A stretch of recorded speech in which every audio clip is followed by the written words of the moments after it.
Welcome for the first The Family Meetup in Berlin. I'm happy to kick it off.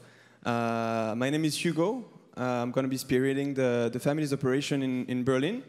And thank you very, very much for having taken the time to just come at Factory this evening for the first one. This is going to be an interesting evening. We have only one speaker, but a great one. We've been arriving in Berlin since 3 weeks now. We're French. We thought like, okay, it's Germany. There's not a lot of differences, not a lot. But we've been starting to meet people. Like we've met VCs, accelerators, incubators, startup people, like entrepreneurs, and we've started to see, like living in Berlin for 3 weeks, that there is actually a couple of differences that we're like really eager to understand, and that's what we're meeting all those people. For example, like with Alice, like a week ago, we went at a dinner, like cool people just say, hey, yeah, come by at 8, just eat with us, and it's like, okay, we arrive, we pick some cheese on the way because we actually want that to enjoy the meal, and then we arrive at, on time at 8:15, and then like I receive a mail like at 8:12. Are you coming or not? It's like, okay, German takes being on time really, really seriously, and that's the kind of thing you have to adapt, as being French. And as being like, super late on everything. And so we're discovering the people, we're discovering the new culture in a way, and we're trying to be like big sponges, like to get all the information, to absorb it, to try to digest it in a way. And in order to do that, we've done something that we think is quite cool or fun to do at least, is that we've met all those people and we've decided to take pictures and tell stories. Who know the Humans of New York? Okay, yeah, you guys know. So basically it takes pictures of people in the street and then like tell stories. We basically did like Humans of the tech people in Berlin, and then we have all of those profiles. We're like gathering 100 of them, and we're telling all the stories of what we feel, who they are, from who they come from, like why are they in the tech world, and what they do in Berlin. So you can check it out at like Welcome to the Family. On Instagram, I will send you the link on the meetup page after the meetup.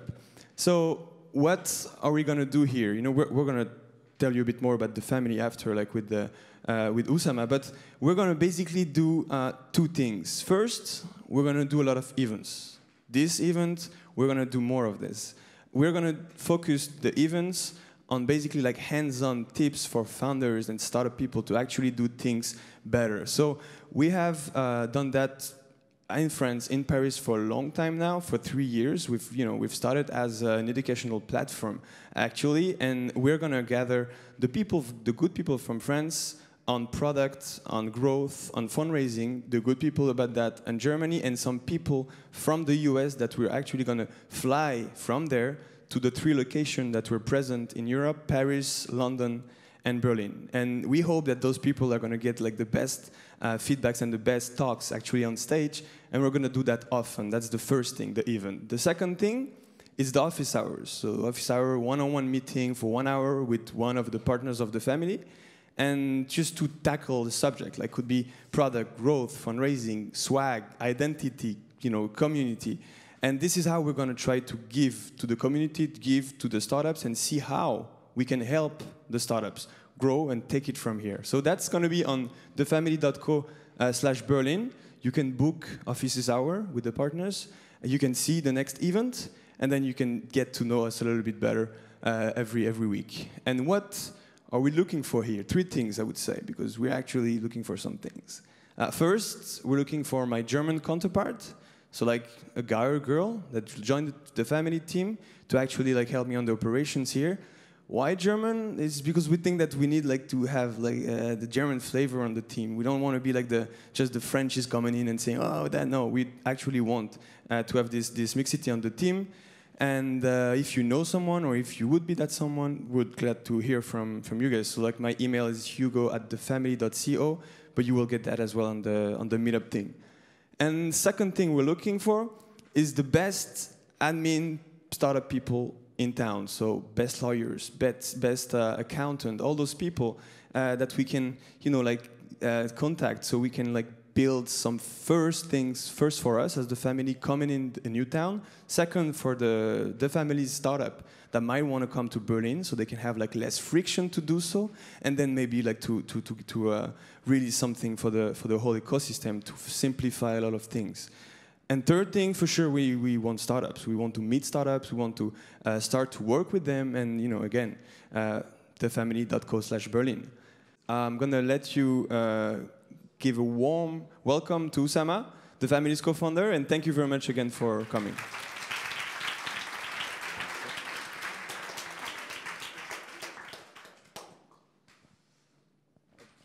Hi everyone, so my name is OUSSAMA AMMAR.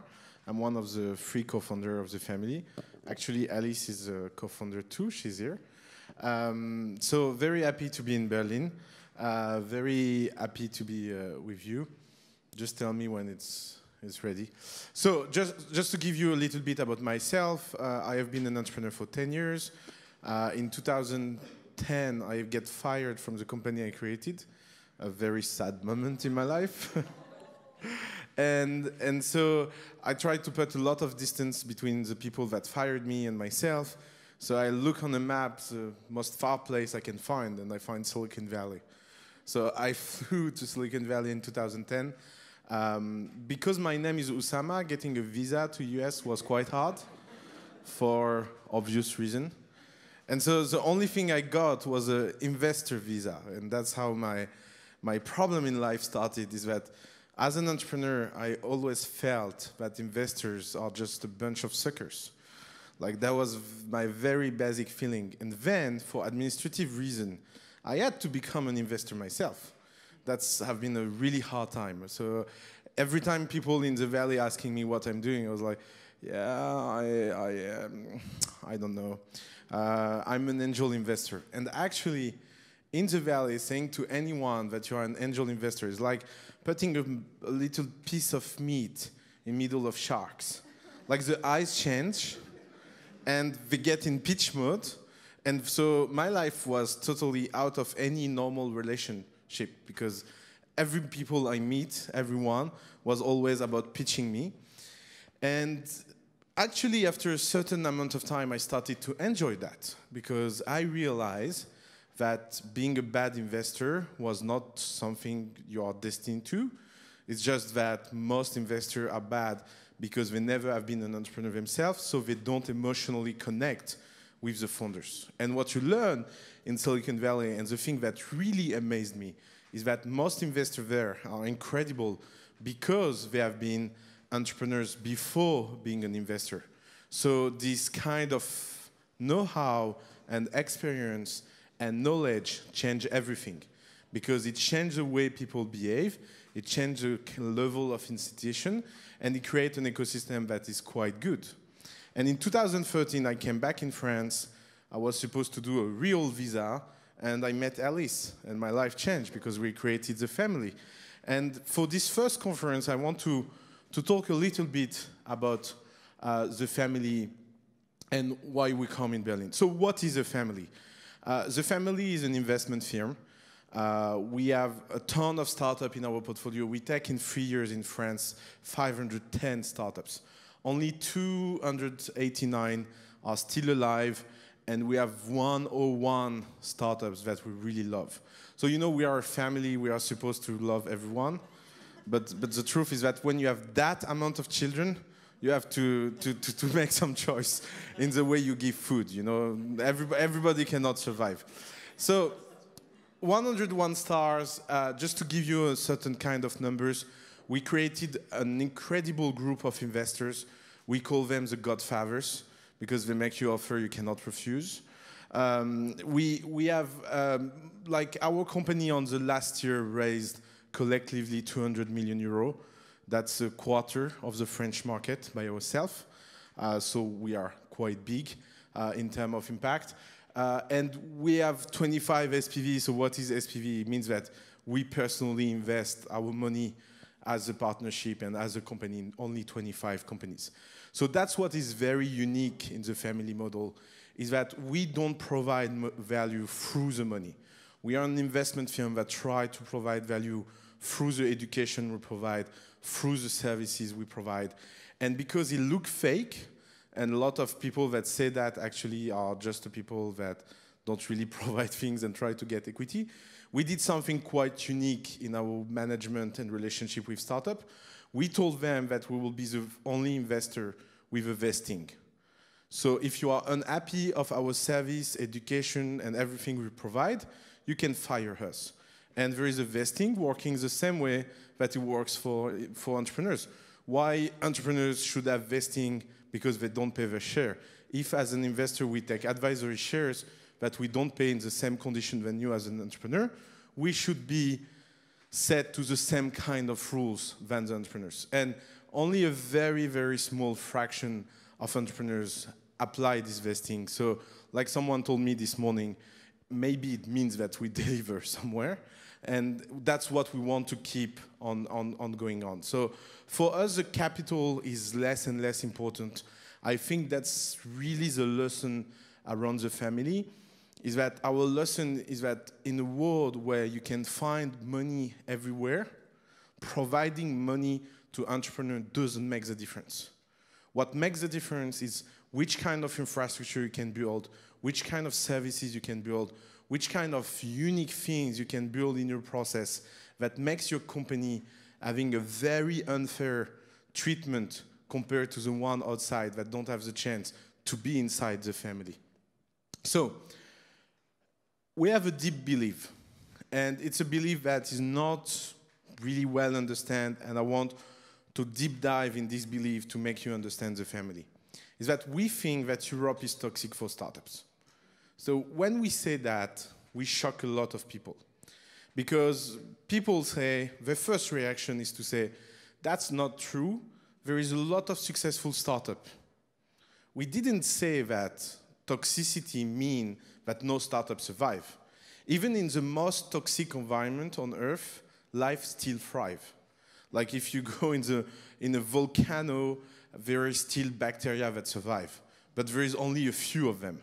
So we think that the startup ecosystem in Europe is toxic in the sense that the number of startups that should survive is much bigger than the number of startups that actually survive. And the problem with toxicity is that it's an invisible phenomenon. It's not obvious, like if I tell you that last year 100 companies would have survived if they have been created in a less toxic environment. It will be like, yeah, sure, how do you know that? Like, how can you be sure of that? You know, it's a little bit like if someone tells you that every year a secret service will go against terrorists and 10 terrorist attacks don't happen. It's invisible. You cannot really know that it's not happening. But you know when one is happening. And that's the problem with toxicity, is that because it's an invisible phenomena, people don't realize what happened inside the company. In our perspective, the toxicity is quite real because we have something quite unique, is that we see hundreds of startups every year in our deal flow, and we connect and try to provide values to hundreds of them. So we have hundreds of horror stories about things that went wrong, and they are not supposed to go wrong that way. And that's our mission at heart at the family, is that we are here to build an infrastructure to fight against this toxicity. So toxicity is everywhere, a little bit like love, thanks God. And toxicity is present in things that people don't realize. I will tell you a very simple example that struck me today. We met a lot of startups in Berlin today.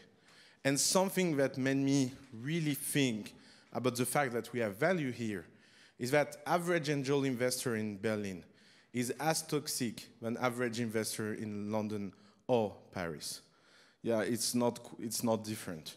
And you know, one of the things about angel investors is that most angel investors in Europe forget the angel word before investor. So they don't really understand what is their positioning. So why angel investing can be toxic? Let me explain very simply. Angel investors exist because there is something inefficient in the market. They exist because entrepreneurs need money at a point where no one can give them money of their mind, but only out of their heart. Like the problem with most startups that begin is that they don't build something that is obvious enough so a professional investor can make his conviction and give money. That's why in most ecosystems, angel investors come at a very early stage, at a very risky stage, and give money to entrepreneurs. What is the problem with this phase? Is that because there is no certainty around that money, first, it's at very high risk. And also, it's at a point in life of the company where if you structure the thing the wrong way, everything can go wrong in the future, even if the intention of everyone around the table is right. So what happened with average European investors? They try to protect themselves way too much on the downside. Like if you look at the term sheet, we are looking at the term sheet of hundreds of companies around Europe every year. What we see every time? We see angel investor putting very small amount of money and taking rights that should be reserved to people putting huge amount of money. We see rights that are here to protect people against the downside in a way that no one should be protected against the downside at that stage. Why? Because in every good ecosystem, angel investors don't do it for the money first. The money is a cherry on the cake of angel investing. If you are trying to do angel investing as a class of asset to make you rich, you are not really an angel investor. And when you are doing that where your only interest is your personal interest and not the entrepreneur interest and not the company interest, if you don't have this philanthropic mind around angel investing, then you take decisions that make the life of the company very complicated. Because when professional investors arrived, they have an arbitrage between simple company and complex company. And that can seem very weird for an entrepreneur. Because an entrepreneur will say, yeah, but if my company is good, who cares about my angel investors? But the problem is that you are never alone when you are good. You are always good in a group of people that are as good as you. I mean, that's one of the realization you have as an entrepreneur that is always hard to take, is that you are not alone, and the investor has hundreds of possibility and alternative of investment. And so if these possibilities are on the market, you never want to be the complicated company on the ground. I will tell you a story we lived recently. We have one company in our portfolio that have a very, very complicated French angel investor. The kind of angel investor that calls you every week, that thinks he's the CEO of the company, that tell everyone that the 20,000 euro he gave you is the most important thing that happened in your life. And then a Berlin investor met them, a prominent investor, and say, let's invest 2 million in this company. It's a great company. And the deal is not happening. Why? Because the angel investor did a call with the investor. Why he did the call? No one knows. But he felt obliged to do a call because he feels that he's a very important person in the life of the company. So when you tell him that he's not good and he should not be involved, what he replied to you? He replied to you that he's the first money in and that you should respect that. And in a sense, he's right. The problem is not the angel investor. The problem is the entrepreneurs that accepted the money from someone because he needed the money so much that he has no other alternative. And that should not happen. I mean, we are in a time where you can wait before taking money. You can do a lot of things with much less money than before. And this very traditional way of thinking that say, I have a startup, so I should fundraise, is not a thinking that anyone in any ecosystem should have. Everybody should be obsessed about, I'm building a great company, so if my company is great, then great investor will come and it will be in my own terms. If you take people because you need the money, then it will be on their rules, and then you will pay the consequence for something that did not really matter. And this thinking about toxicity, angel investor is a very small example of that. There is millions of small toxicity. At some point at the family, we realized that that was one of the most intense business opportunity of our time. If you think the way we think about what is happening, we are thinking that the economy is transitioning from an industrial age to an entrepreneurial age. And this transition goes with this very simple idea that entrepreneurship will happen everywhere and that anyone can be an entrepreneur. That's the two most important ideas that really drive the family as a philosophy. Entrepreneurship happening everywhere, meaning that there is no city on earth where a great company will not be built.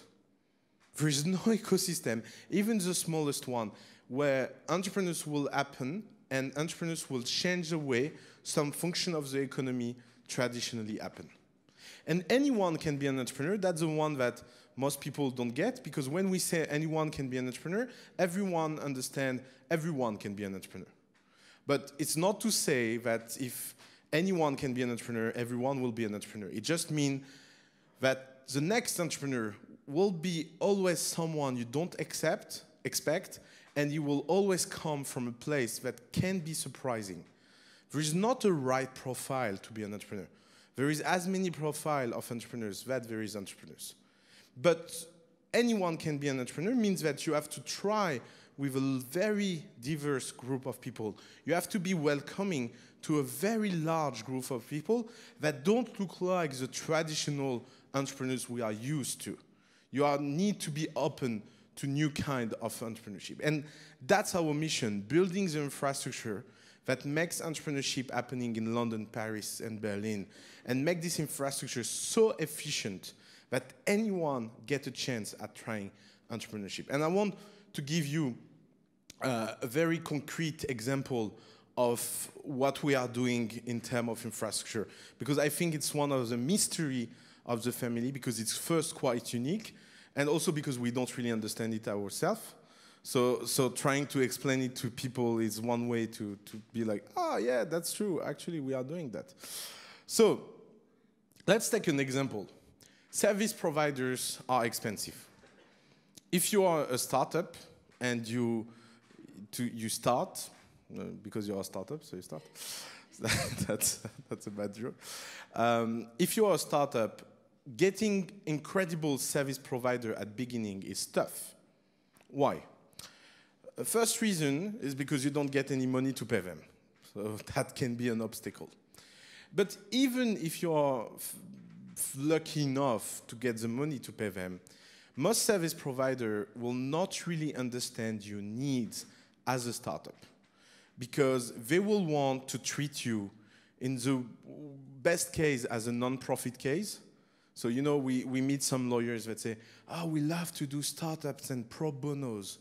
Yeah, in the morning I helped to fight for the nature, and there was the startup, like the guy looks so weak, we help him, it's in our pro bono budget. And so you never get help with someone that is like, oh my God, this guy is building an empire and want to be next to him.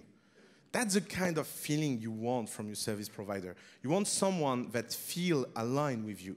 But to feel aligned with you, it's really hard when he has an arbitrage between helping Axel Springer or Rocket Internet and helping you.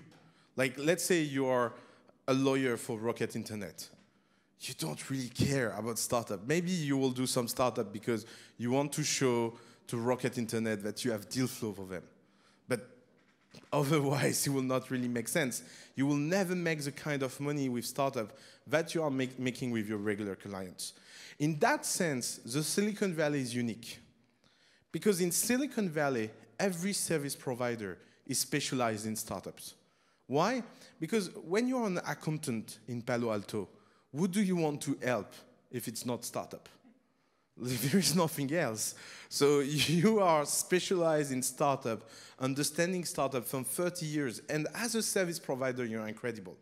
And every incubator, every accelerator in the world get in that trap, is that when they start, they do strategic partnership with big names because they feel good, but actually these big names don't give a shit about the startup, because they are not incentivized to work for them with heart because they do it only for marketing reasons.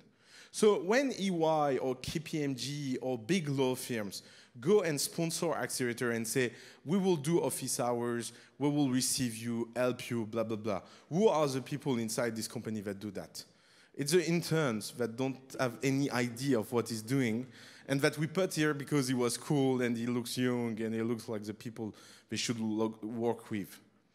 What we did as a family is we say service providers are so important that we should put them at the center of our infrastructure, and we will do multiple things to help ensure that the quality of the service provider is high. The first thing is that we will negotiate service providing as a group, not as a single startup.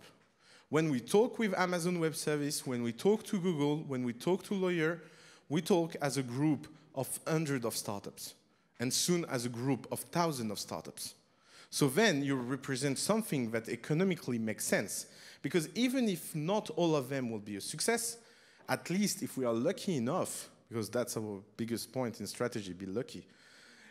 If we are lucky enough, there is some of them that will be big and they will be something that will provide business and stream and revenue and leverage so you can do something with the service provider. Then you will never assume that any service provider is good because of his brand, and you will educate them as you educate your entrepreneurs. We do events like that with service provider. For example, we spend hours with our lawyers explaining them what is a startup and how it works for real. And we take service provider and make them work for a week inside the startup. And we take service provider and we bring them in the countryside and make them party with our startups and got drunk with our startup. And we create this sense of community so they feel inside and not outside. And feeling inside means that they will give a better service to everyone. And so perk and discounts become something at scale that none of the startups should think about. You get inside the family, you get a set of vendors, you get a set of people you can buy service from. You see, instead of seeing that as something that we should give you for free, and it will be something of low quality, we will think about how can we make our best startup leverage the practice so our startup that don't have the means yet can get access to that on the right level. Another example, I was talking about it in the introduction, is angel investors. So we think in France that a company that take money from bad angel investor take a kind of kiss of death and it's done. So one of our obsession is to keep the cap table as clean as possible and to get only people that bring incredible value, that are the kind of people that make sense in cap table. No one should invest in a startup of the family if it's not approved by the community. So how do we do that? First thing, we started one of the first ranking of investor from our startups. So a lot of startups from first generation at the family are unlucky because they took people that was not noted yet. So they don't know that they are bad, and we are discovering real time that they are bad. But each time someone acts bad inside our network is blacklisted for life. And so the next generation of startup have a better information about everyone. So, you know, crazy things was very regular at the family when we began. And I was thinking that it was a very French thing. And today, after meeting 10 startups, I realized that most of you in this room, for 100K, you are ready to accept things that don't make any sense. Just for fucking 100K. And that kind of money should not be something you feel obliged to take. If you look the seed stage at the family, like if you look at the 5 last seed deal we did, it's an average of 1.5 million at an average 6 million valuation. But that don't happen because our deals are overpriced. That happened because there is no deal that tried to raise inside our network without an incredible traction. It means that a lot of entrepreneurs joining the family never get to the stage where we introduce them to investors. Because we want to preserve the quality of this single investor platform, it means that we don't have demo days. Demo days are evil. Like, they put every company on the stage the same day and make people having trouble because they will not receive funding, not because they are not good, but just because they are a little bit less good than the company that is pitching just before them. And who receive money after demo days? The people that are good at pitching. Do you think that good pitch is a clue of a great entrepreneur? I don't think so. Like most of the great entrepreneurs we have at the family, you will not put them on stage for 1 minute. First, because they are French. That doesn't help. But also because they are not good at pitching. They are good at building a business. They are good at building a product. Sometimes, some of them are good at that. And there is, in some industry, a natural relation between pitching and building a business. But there is other industry where there is not that kind of relation. So demo days don't make sense. The only things demo days create is a kind of sense of emergency between investors, but it's totally fake because everybody knows everyone and everyone talks about every deal together. So but you are thinking that you are leveraging power, but actually you are not. Having investors that are blacklisted from your community, that creates leverage. Because it means that every investor that negotiates with every single company of the family will always know that he's negotiating with every invisible company he did not meet yet. Because if he do something bad with one company, everybody will know it. And that's if you create this right sense of culture, the right sense of a strong family together, it can be very powerful. Like, we have an investor in France that never saw a deal at the family from 1.5 years. And they are sure that the family is bankrupt and that there is no deal anymore. Because we cannot even realize that as a group, we decided that they are not good enough for our startup, meaning that sometimes you prefer the idea of closing your startup than taking the wrong kind of money. And you have to have this kind of courage. Another one is that why there is so few competition from investors? It's because investor community are very insular. This morning I was talking with an incredible AI entrepreneur. One of the entrepreneurs, you know, you feel you want to back after 5 minutes with them. And the guy was telling me every investor he is working with and he met, and there was not a single investor that makes sense for him on a European size. Like every investor that makes sense for him are in London, and he did not met any of them because he's in Berlin. So, from a rational perspective, what does it mean? It means that for a price of a plane ticket of maybe £100, his opportunity are smaller because he has no idea of where the other investors are. And there is good reason for that. Why the network of investors is so insular? For a simple reason, is that legal terms and legal due diligence and all of that are a nightmare if you are not from here. For example, if you take in Germany, you still have people that notarize documents. That seems like so weird for anyone outside. And even worse, when you invest in a company in Germany, you have a notary, someone that notarizes a document and speak them loud. Like, you know, it's like a very barbarian practice, you know, guys. Like, are we in 18th century or 21? So if you take an average American investor and you tell him, look, if you invest in a German company, you have to go in Germany, meet someone that will notarize the document and read aloud the document for 2 or 3 hours to you, it will be like, yeah, let's not do it, the investment. And it can seem like, as an entrepreneur, you will say, that's bullshit. I mean, if it's a good company, it will happen. And in a sense, that's true. If you are an exceptional company, they will wait and notarize document and sign a power of attorney and try to understand the weird things because you are exceptional. But if you are just very good, it will not work. Like, that's the difference between being exceptional and very good. The same thing with toxicity. So it means that a lot of companies that will be good enough to receive international money will not receive it because it doesn't make sense. And that's where the family magic happens.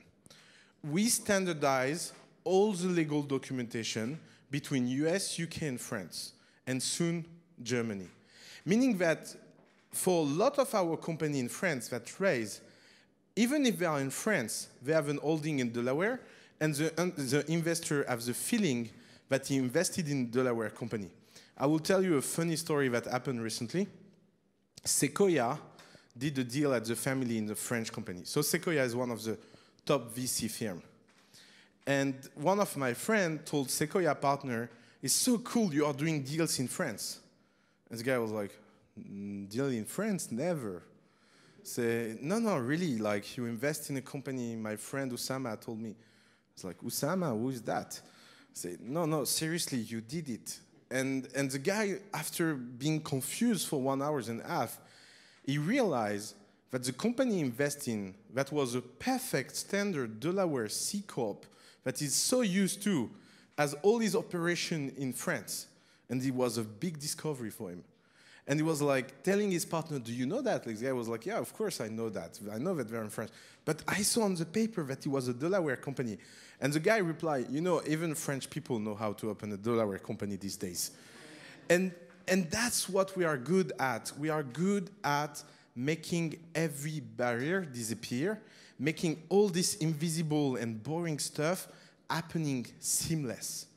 So you as an entrepreneur, you should not focus on that kind of bullshit. You should have someone that make it standard and tell you that's good enough, don't think about it, focus on your product and user. If you focus on your product and user, I will find a way to make everything work around you. If you don't do that, I cannot do anything. Let's take a last example. It's my favorite example, and then we can do a Q&A together. Every startup has a big problem when it comes to hire the best people, because there is a big gap between the supply of talent and the demand of talent. Every startup wants people that are startup ready the day they join the startup, that they have the right mentality, they are radical, they are good at execution, they are willing to work a lot. But on the same time, the supply market, the traditional job market, don't provide this kind of talent, because even if they provide this kind of talent, they are invisible because they are not selected. And so we have like this issue from a long time about talent management and how do we operate talent at scale. The pressure we received from a very long time was to hire someone in our team that will be the kind of talent manager for our portfolio. But that's a typical thing we will never do, because it doesn't scale, it doesn't make sense. If you hire someone that manages talent across a portfolio of 200 companies a year, you need a team of 10 people full-time doing that all day long. And at the end, they will do a service job. It will not change the ecosystem. And then one day we got the idea of building Lion. So what is Lion? Lion is the first school for free that works like an MBA for startup employees. So startup employees can go in that. There is 4 tracks, 1 track in sales, 1 track in growth, 1 track in development, devs, tech, and 1 track in operation. And after 8 weeks of brainwashing, they are ready to join. I love you, man. After 8 weeks of brainwashing, they are ready to join a startup. What do we provide during these 8 weeks? We do what no MBA on earth is able to do. We put entrepreneurs on stage giving class.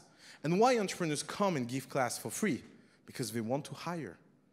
So you create a perfect system of alignment of interest between the startup that send the best people to train the people that potentially can come and work to the startup, even if there is a small chance that they choose their own startup. Every session now is around 2,000 candidates. On the 2,000 candidates, we select the 200 best. And on the 200, 150 of them are hired consistently by our portfolio season after season. You see, that's typically an ecosystemic effect. Because not only our startup hire inside the portfolio, also startup from the outside. So the people you train not only change our portfolio, but they also change the other startup. And what is the secret effect in that? is that everyone inside this school keep friends that work in every startups. For the first time, you have 200 people that are getting hired by 20 or 30 startups every season. And this startup will train people and work with them and build relationship and build friendship and build things that will last for life. So they can go from a startup to another. They can exchange best practice. And so the kind of network that usually is reserved to founders now go also deep at employee stage, meaning that now executive assistant can do meetings all together, or CTO can join for lunch, or any functional operation feature, they can share tips between companies that are not competitors. That kind of efficiency in the infrastructure, inside the very invisible part and piece of the company, that's the mission of the family. That's why it's a mission that is so hard to explain and that is so unique, because you need the toxicity of the environment to make it something that it has value. If there was no problem to solve, there wouldn't be no family to build, and there will be no group that will have this kind of leverage against the whole ecosystem. So, our only goal in everything we do is to align ourselves with entrepreneurs. That's why we never lead round. That's why even when we invest money, we always invest them on the best terms that the company gets. So even when we try to increase our exposition inside the startup, even when we try to put more money inside the startup we believe in, we always do it in the best terms the company receives, and we try at every function to align ourselves with the startup. And we do something very important. The share we take inside our startups are always common shares. That's something very important as investor, meaning that every right you give to investors, it's a right you give against us, meaning we are aligned with you to protect your right inside your cap table and your terms, and to be sure that never you get screwed by someone that is short-termistic and try to get a profit of your lack of knowledge. So we are not a fundraiser, we don't take commission on the fundraising, but we align ourselves with you, because if your equity is valued nothing, we get equity, our equity is valued nothing also. And I mean, there is something that really shocked me about the Berlin ecosystem, is that no one in this ecosystem is independent. Like, we met a lot of incubator, accelerator, blah, blah, blah. They are all corporate-backed, or corporate-sponsored, or corporate finance, or public-driven, or blah, blah, blah. It doesn't make sense. I don't understand how an entrepreneur at such an early stage can accept to be backed by people that have their interest in anything else than themselves.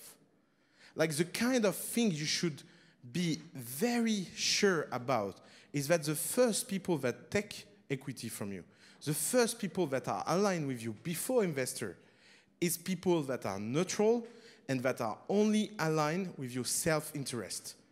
It can seem cheesy, but it's very important, because this is how you build something very ambitious on the long term. You build it through radicality. And radicality don't happen when you have ties with government, when you have ties with big company.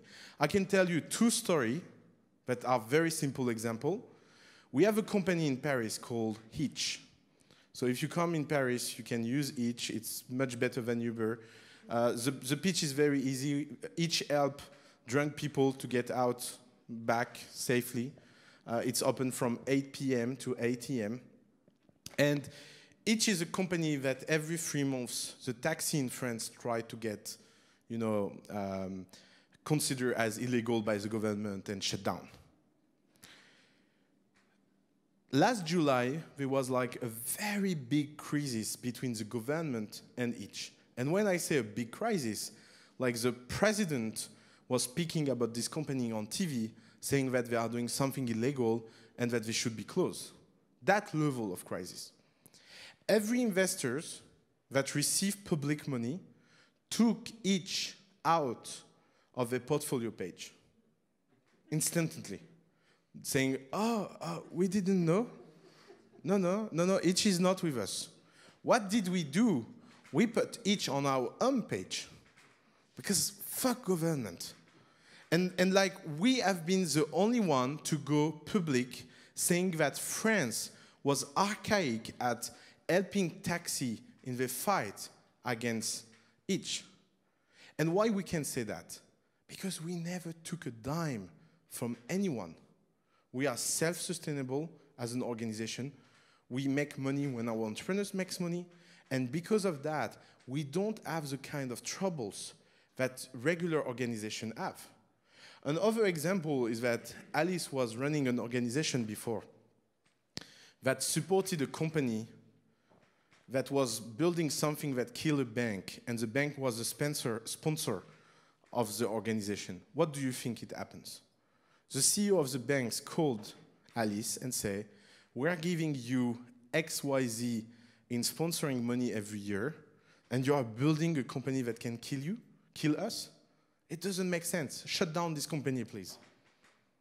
And that kind of things cannot happen at the family, because no bank can call and say, we are giving you this kind of amount of sponsoring money every year. Please shut down this company.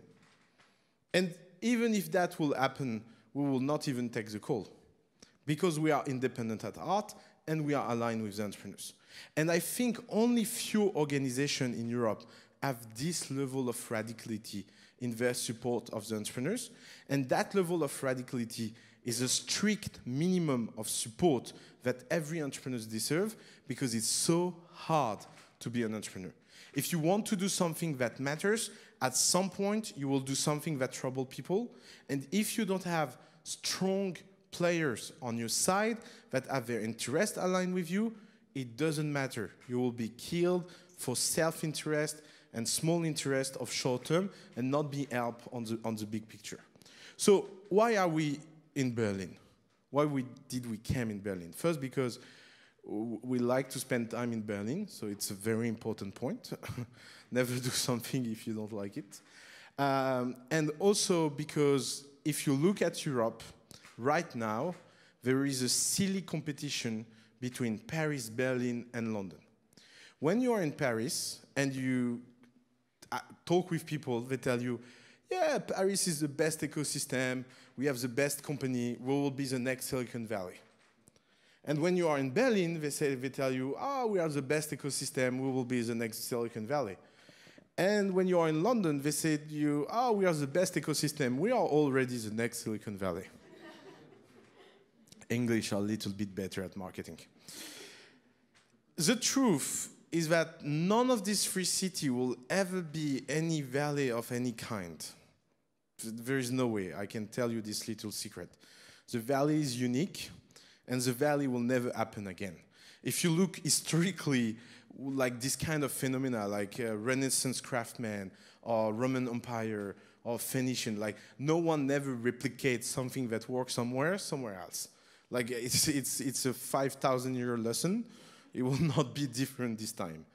And it's such a silly competition of suckers to think that any of this ecosystem have any kind of importance on global scale. Like, do you really think anyone in China is like, oh my God, there is a threat from Berlin. We should be scary. Like, they are like, Berlin, where is Berlin?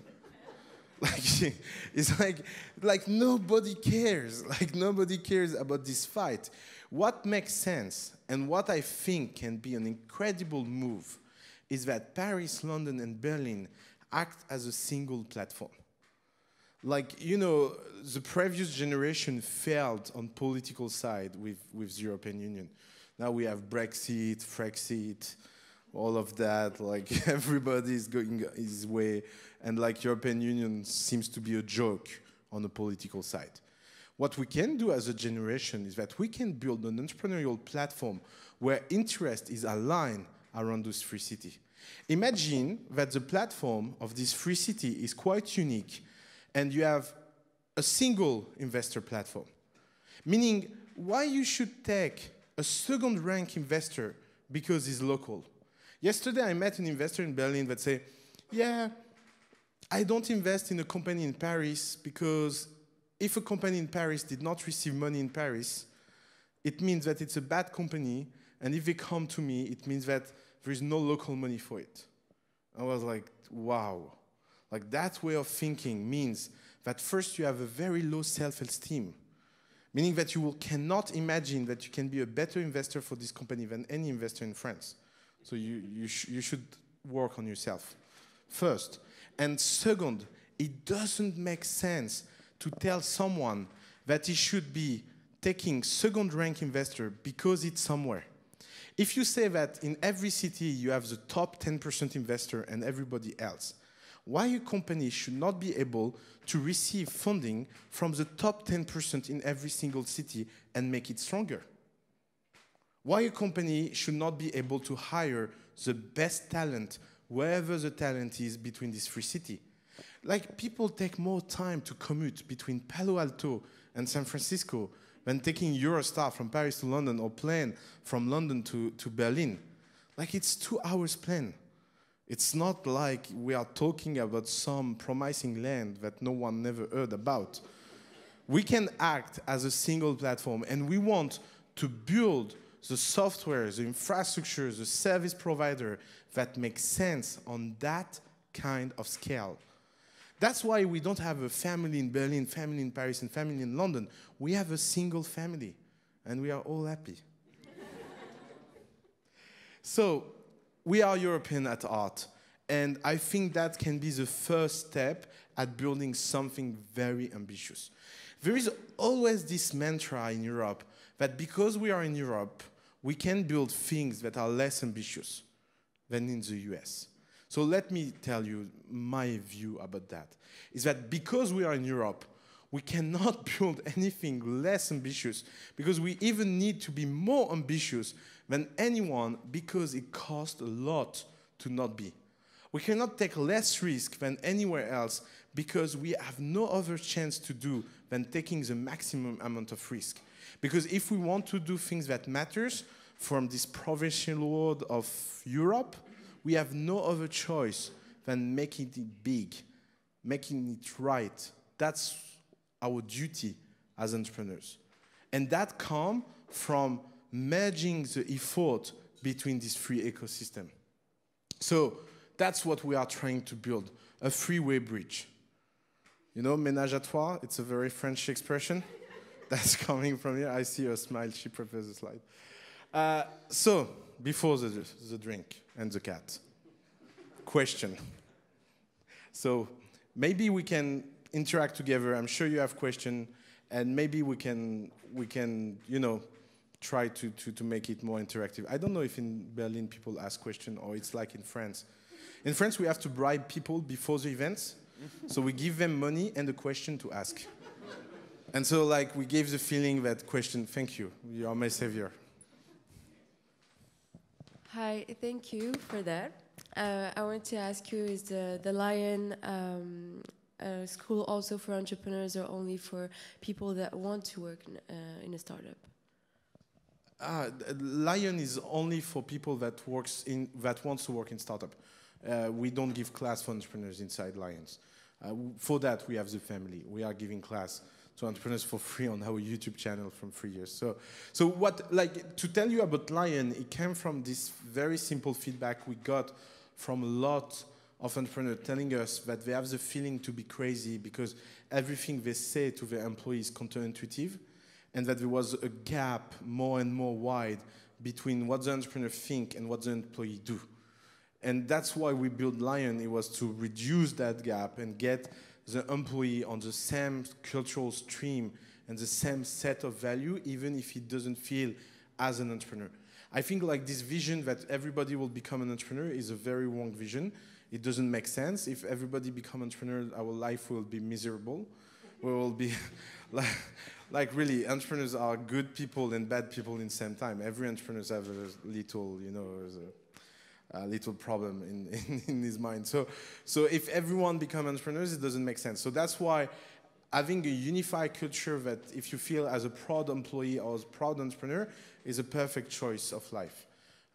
And if you look there is more employee making more money in successful startup than there is founders making money in company that doesn't go anywhere. So it's not just a money question, it's a much deeper question. Hi, Oussama. I was wondering, because you say you will have a single team of La Famille for the 3 cities. How are you going to manage that, and how are you going to make the family grow being in 3 cities at the same time? So if you have any idea of how to do that, I take, I take any advice. I think it will suck for a long time. I'm sure of that. I think we will do a lot of mistakes for sure. We will create a lot of frustration around the way. And a lot of people will have a really bad experience of the family in the coming months. But at some point, we will start to see light at the end of the path, and we will start to realize how to do it. So I have no clue. For the moment, it's a nightmare. Like, Alice and I will live in a plane for the moment. We are really tired, and we pretend that there is only one city, but of course, 95% of what is happening in the family is happening in Paris right now. So you have this huge disequilibrium. I don't know, it's like going to a party with a very rich guy, and the guy is like, oh, did you took your yacht to come, or how did you do that? You're like, no, I don't have a yacht. You don't have a yacht? So like that's a feeling you feel every time you try to organize something outside Paris. And the funny thing is that doing something outside France is so hard for French people in general, because you get so used to the French way that everything makes sense even if it doesn't make sense. And so when you go out and things work totally differently, you are like a little bit confused, because then you go back in France and you are even more pissed off at France. So even for our own psychology, I'm not sure it's good to be with so efficient people in London and Berlin. So on the long roll, all of that will be solved. And very basic intuition, we need more people from these 2 ecosystems working in place. So we will bring French people in Berlin and bring Berlin people in France. That's a very simple way to reduce gap. Second intuition, we need to be really, really good at software. We are hiring 10 developers, so software can make a lot of things more smooth. You know, if you have the right software in place with the right design, things that are complicated in back end can become simple on front end. That can be magical. I mean, that's what people tell me. Each time we talk with our software developer, everything becomes complicated everywhere. But there is a world where that can happen, and at some point we will get there. And the last intuition is that if you have successful case, everything will follow. So the obsession for the moment is to get some prominent, big, successful case. It's not about, like, it would be silly to think that we will change London and Berlin in the next 6 months. It doesn't make sense. Like, and by the way, we never try to do that in France. A lot of people think that we try to change France. Like, thanks God, we never try to change France. Like, that will be an impossible mission. What we did was, what can we do for the best 10 startups we love? And then what can we do for the 20 best startups we love? What can we do for the 100 startups we love? And then something changed in France along the way. But that was not the goal. The goal was our startup. It would be the same thing in Berlin. In Berlin, we will have people that are members of the family, and our only obsession will be, what can we do to make them more successful, more happy, more incredible, more better? And if we do that with enough care and enough art, at some point, the infrastructure will follow. Hi. I wanted to come back on the toxicity part, Sure. and like maybe a legal kind of toxicity. And Germany is like the country where Facebook, Google, Uber, they get sued regularly and they lose some. Yeah, big time. And how do you, you as the family and or you as an entrepreneur would approach this kind of toxicity? It's a very good question. It's one of the biggest questions we ask ourselves. And I think somehow we will start a war around this. So I think European countries' stance around this question are very different. So France is a very strange country in the sense that you can do something illegal in France for a very long time without trouble, until a point where we are way too big to get banished And so you become legal.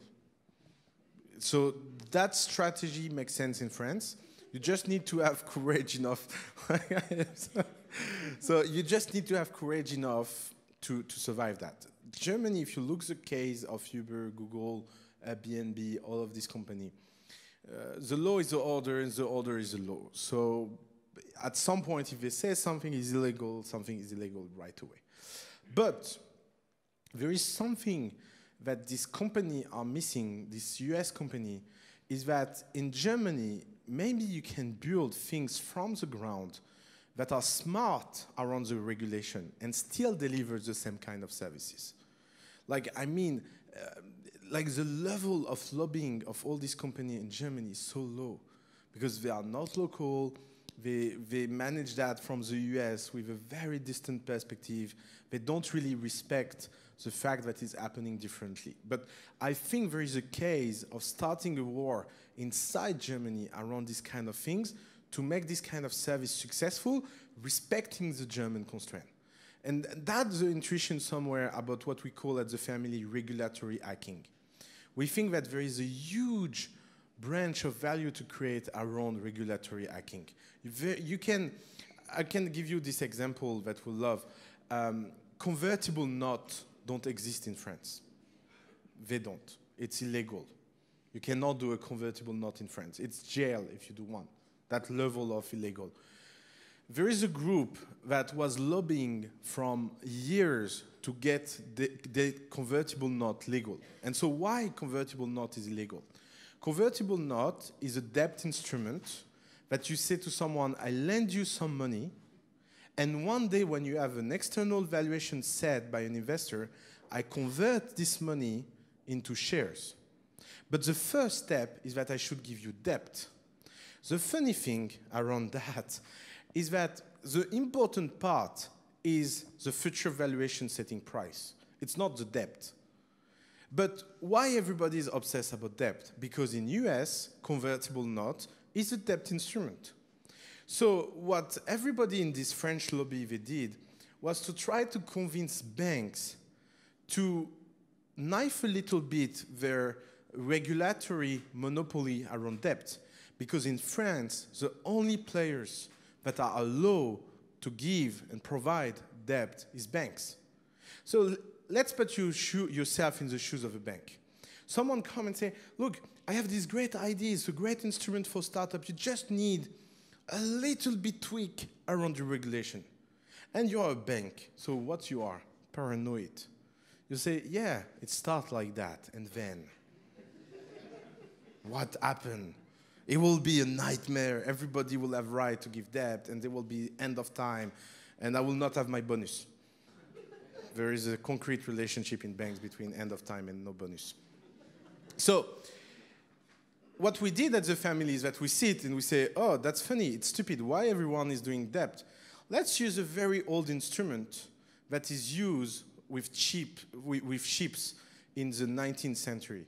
Because in the 19th century, when you finance an expedition, you don't know what will come back on your ship. So you have a variable pricing. You say, I give you money now, and you tell me in 3 months when you come back how much you get back, and we define price at that time. That instrument, the banks don't care about it. First, they don't have ship, and it's old. And so we use it, we adapt it in a contract, and we create a standard template called air, because it's a fresh air for your startup. And then we invented convertible note in 2 weeks. 10 years of lobbying, 2 weeks of hacking. Mic drop. Like it's like so insane how people can get stuck on small problems and forget the big picture. Doesn't make sense. But we are good at big picture. And I think same thing in Germany. Like the kind of trouble that this company face is maybe because at some point they are not radical enough in their lobbying. Maybe it's because they are not radical enough in the way they bring users to fight against the law. Maybe it's because they are not radical enough in their way of making people understand that the law can change, that you can lobby at scale against the law. And I think that's a big opportunity for us to build that hacking regulatory culture. Maximilian, my question is, what is the family? Is it a company? Is it a group of investors? What's your business model? So how do you make money? So that's a very interesting question. So we are a company. We are not a fund. We don't manage money from other people. We have private investors, but they buy shares in a commercial company. So that's as a legal structure. We are limited in UK, the top co. And the way we make money is a very simple way, is that we build services that people outside our portfolio buy. So let's take the incorporation. Incorporating a company in France was hard, very hard. If you are the family, we build a software called Made in Law that incorporates your company in 10 minutes online for maybe a third of the price that a lawyer will ask. If you are a startup of the family, you will pay only the legal fee. If you are a startup that is not inside our portfolio, but still you want this incorporation tool, you will pay half of the price that a lawyer asks. And that margin will be used back inside our portfolio. And using this strategy, service after service, we build a 500K a month revenue company, and we will be soon a 2 million a month revenue company. Because every time we solve problem for our portfolio, it becomes a business opportunity we can sell to companies that are not inside our portfolio. And what is great about that, we think, is that it totally changed the ecosystem very deeply, not only inside our investment thesis, but also in good companies that don't fit with the family, and they just buy with cash the services that our company get access for free. And the long-term business model is that every company that joins the family gives 5% equity, and this 5% equity has some value on the long term. And so step after step, service after service, we are building stack of regular revenue that are aligned with the kind of service we can offer to people. Yeah, I have a question about corporate accelerators. How would you define how aligned you are with the corporate accelerators are evil and they should not exist. Is it a good answer? Well, not, because I'm actually thinking about going into one. Yeah, I know it's a bad idea. It's the worst idea you can have. Like it's like asking right-wing people to do rap. It sounds fake. Yeah. Like you cannot. Like what on earth if you can be a pirate, you want to join the Navy? If you are this kind of person, join the Navy and get killed by my pirates. Yeah. It's fine. But really, like, I don't get why so many corporates want to build accelerator. It's like so bullshit.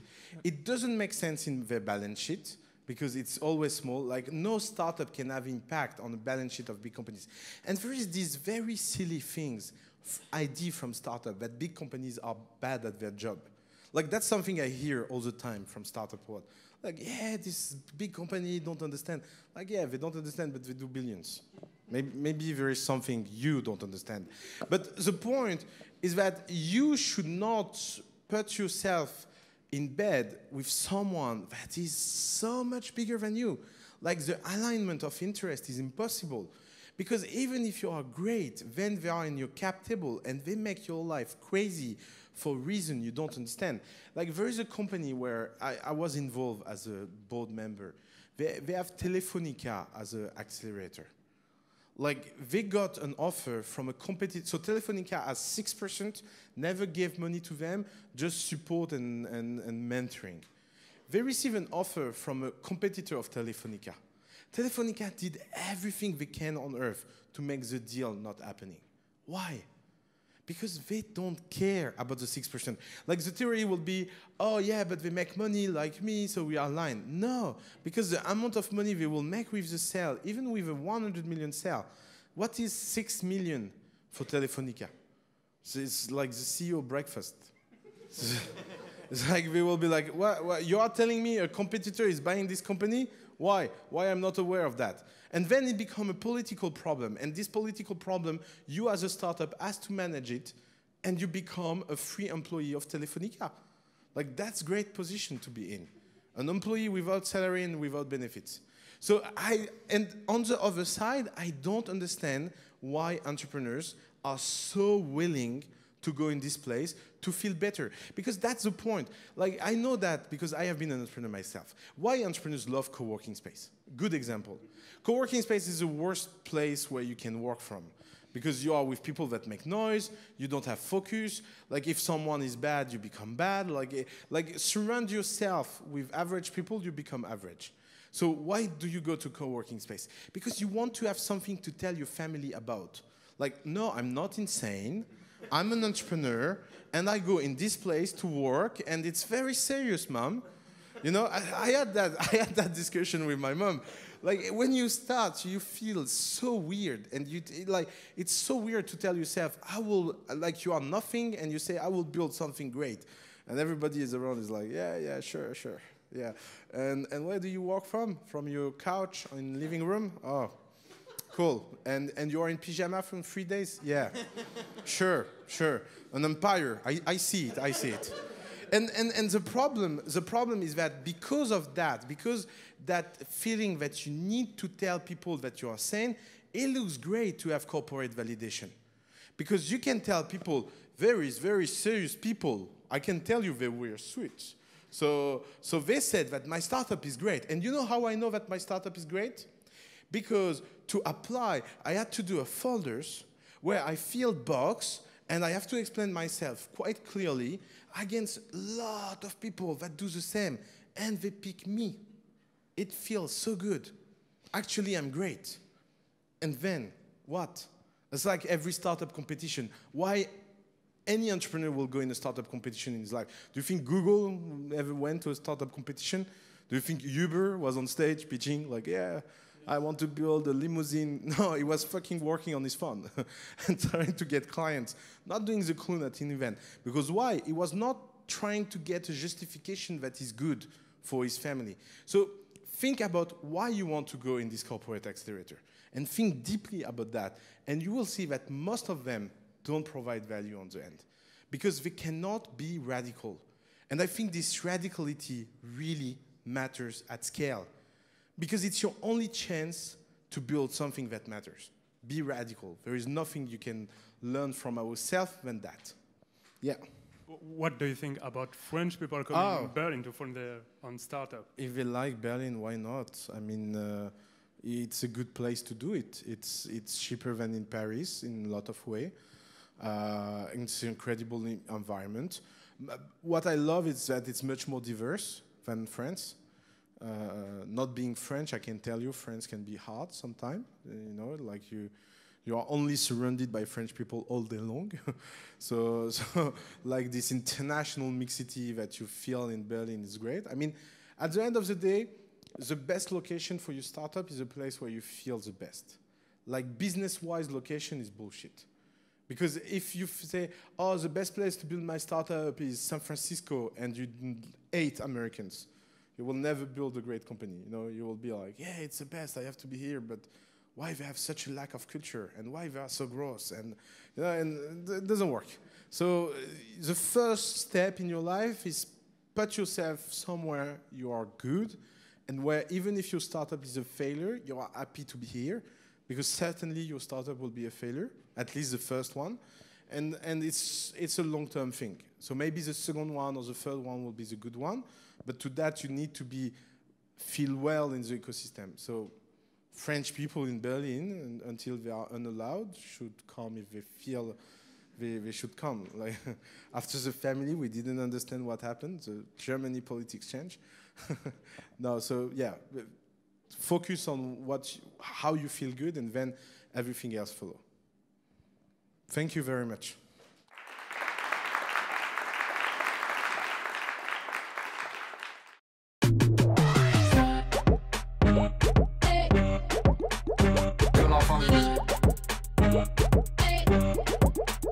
Que l'enfant